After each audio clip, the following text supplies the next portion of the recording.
Të dashur dëgjues, në videon e sotme do të flasim se kur kanë lindur burgjet e para për njerëzit. Burgjet për njerëzit nuk kanë lindur si që njohim sot, por janë zhvilluar gradualisht gjatë historisë. Në lashtësi para erës re, burgjet e para u shfaqën në Mesopotami, Egjiptin e lashtë, Greqi dhe Rom. Ato nuk përdoreshin si dënim kryesor, por si vende para burgimi, pritjeje për gjykim, gjobë, skllavëri dhe ekzekutim. Roma e lashtë, rreth shekullit të 6 para erës re. Burgu Tullianum në Rom është ndër më të hershmit e dokumentuar. Përdorej kryesisht për armiq politik dhe kriminal të rënd, zakonisht para ekzekutimit. Në mesjet, në shekullin e 5 deri në shekullin e 15, burgjet u përdorën më shumë nga kisha, mbretërit dhe feudalët. Kushtet ishin shumë shnjërësore. Dënimi kryesor ishte ende dënimi trupor, dëbimi ose vdekja, dhe jo burgim afatgjatë. Epoka moderne.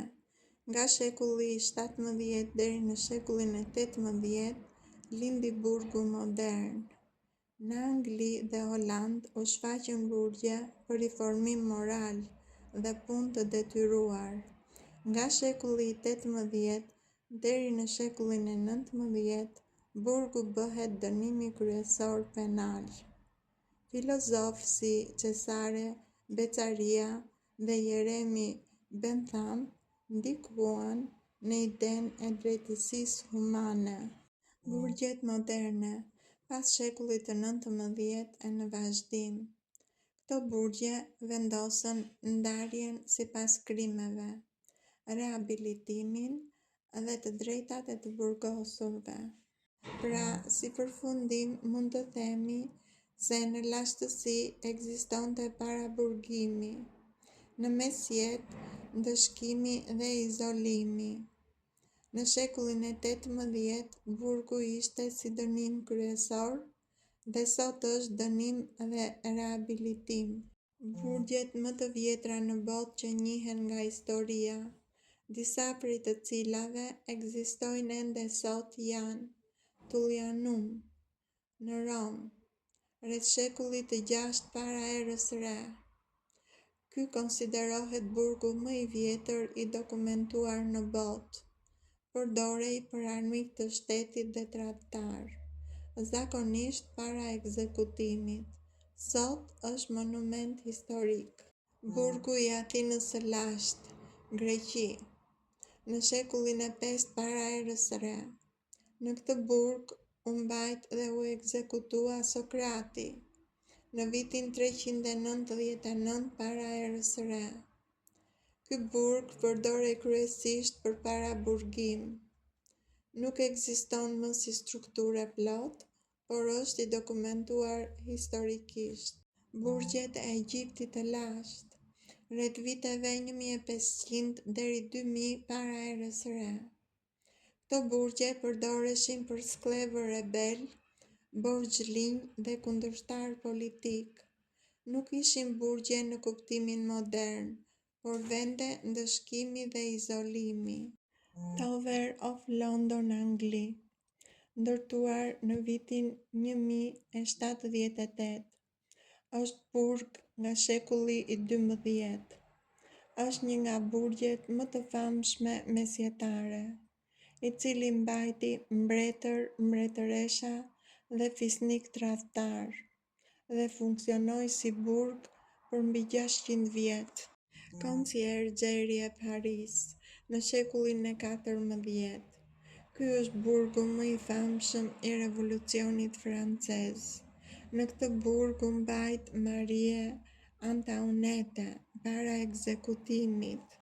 Kilmenham Gaol, në Dublin, në Irland, i vitit 1796, është një nga burgjet më të vjetra që ruhet pothuajse i paprekur.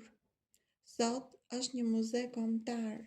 Pra, si përfundim mund të themi se burgu më i vjetër i dokumentuar është Tullianum në Rom, dhe burgu më i vjetër në përdorim mesjetar është Tower of London, dhe burgjet më të hershëm në histori janë ato të Egjiptit dhe Greqisë së lashtë. Lind pyetja, çfarë ndodhte në burgjet më të frikshme të historisë njerëzore?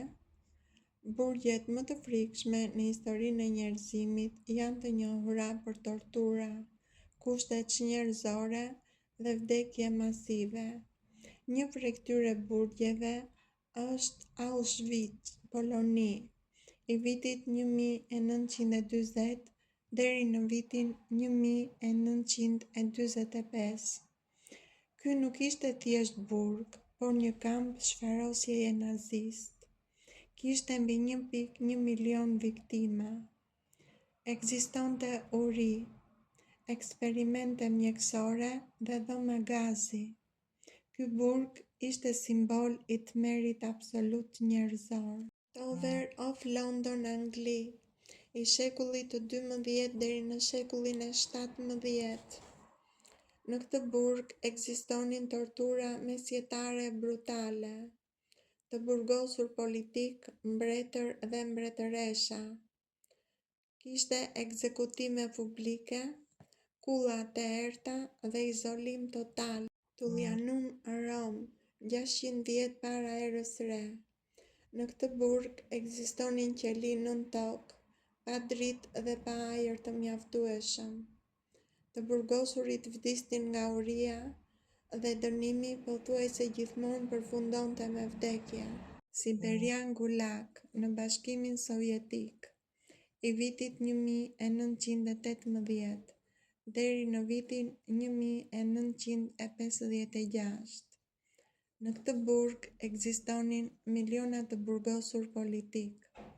Temperatura arrinte deri në -40°C. Ekzistonte punë e detyruar, uri dhe vdekje masive. Château, Francë, i shekullit të 16. Në këtë burg ekzistonte izolim ekstrem në ishull, qeli pa dritë, lagështi dhe sëmundje. Tuol Sleng, S21, Kamboxhia, i vitit 1975 deri në vitin 1979. Ky ishte një burg torturash i regjimit Khmer Rouge. Nga 17.000 të burgosur, mbijetuan vetëm 12. Florence, në Shtetet e Bashkuara të Amerikës, i vitit 1994. Ky është burg izolimi ekstrem modern. 23 orë në ditë vetëm, pa kontakt njerëzor. Është i frikshëm për dënimin psikologjik dhe jo torturë fizike. Alcatraz në Shtetet e Bashkuara të Amerikës, i vitit 1934 deri në vitin 1963. Në këtë burg ekzistonte izolim, heshtje totale dhe ftohtësi. Aratisja ishte pothuajse e pamundur. Ekzistonte the hole, qeli ndëshkimi pa dritë. Burgu i Bastijës në Francë, në shekullin e 14 deri në shekullin e 18. Ky burg është simbol i shtypjes mbretërore. Në këtë burg ekzistonte izolim i gjatë pa gjyq. Rrëzimi i këtij burgu nisi revolucionin francez. Pra, si përfundim mund të themi se burgu Auschwitz është më vdekjeprurësi. Burgu Tullianum është më çnjerëzori i lashtësisë. Gulagët është burgu më i pamëshirshëm natyror dhe burgu Florence është më shkatëruesi psikologjik. Lind pyetja, si lindën torturat njerëzore? Torturat njerëzore janë po aq të vjetra sa vetë qytetërimi. Ato nuk u shpikën në një moment të vetëm, por lindën gradualisht me pushtetin, ligjin dhe frikën. Zanafilla e torturës është para historia. Edhe para shkrimit, dhuna rituale dhe ndëshkimet fizike përdoreshin për kontroll shoqëror, frikësim dhe hakmarrje. Lashtësia, rreth 3000 vite para erës re, lindi tortura e institucionalizuar, Mesopotamia, Kodi Hammurabit, në vitin 1754 para erës re. Ky kod kishte ndërshkime trupore brutale, sipas parimit sy për sy, dhëmb për dhëmb. Në Egjiptin e lashtë, tortura përdorej për rrëfime, ndëshkim sklevrish dhe tradhti politike. Në Greqinë e lashtë, tortura lejohej ligjërisht vetëm për sklevrit. Dikur besohej se e vërteta del vetëm përmes dhimbjes. Në Romën e lashtë, tortura ishte mjet standard hetimi. Qytetarët romak kishin më shumë mbrojtje, por sklevrit, armiqt dhe rebelët torturoheshin shumë rënd. Në mesjet, në shekullin e 5 deri në shekullin e 15, ekzistonte epoka më famkeqe për torturat. Torturat u bën mjet gjyqësor dhe instrument fetar. Në këtë periudhë lindën pajisje të njohura, si rafti, vidha e gishtave dhe karrigja me gozhda. Rrëfimi në dhimbje në këtë kohë konsiderohej provë ligjore. Epoka moderne, në shekullin e 16 deri në shekullin e 18. Në këtë epokë, tortura fillon të vihet në dyshim. Filozofë si Cezare Beccaria argumentojnë: tortura nuk sjell të vërtetën. Disa shtete evropiane e ndalojnë ligjërisht, si për shembull Rusia në vitin 1740 dhe Franca në vitin 1789. Sot tortura ndalohet zyrtarisht mbi bazën e Deklaratës Universale të drejtave të njeriut të vitit 1948 dhe Konventa kundër torturës OKB 1984. Pra, si përfundim, mund të themi se në para histori ekzistonte dhunë primitive. Në vitet 3000 para erës re ekzistonte torturë ligjore. Në mesjet ekzistonte kulmi i brutalitetit. Në vitet 1700 deri në 1800 ekzistonte ndalimi gradual i dhunës dhe sot dhuna është ndaluar. Torturat nuk shërbejnë për drejtësi, por historikisht janë përdorur si mjet pushteti, frike dhe kontrolli. Torturat krijojnë terror kolektiv.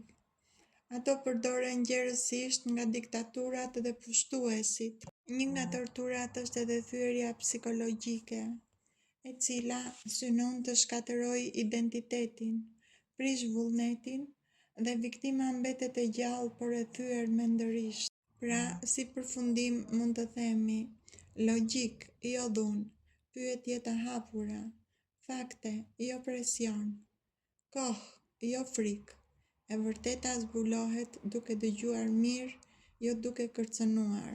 Ky informacion bazohet në fakte të mbledhura me ndihmën e një asistenti inteligjent.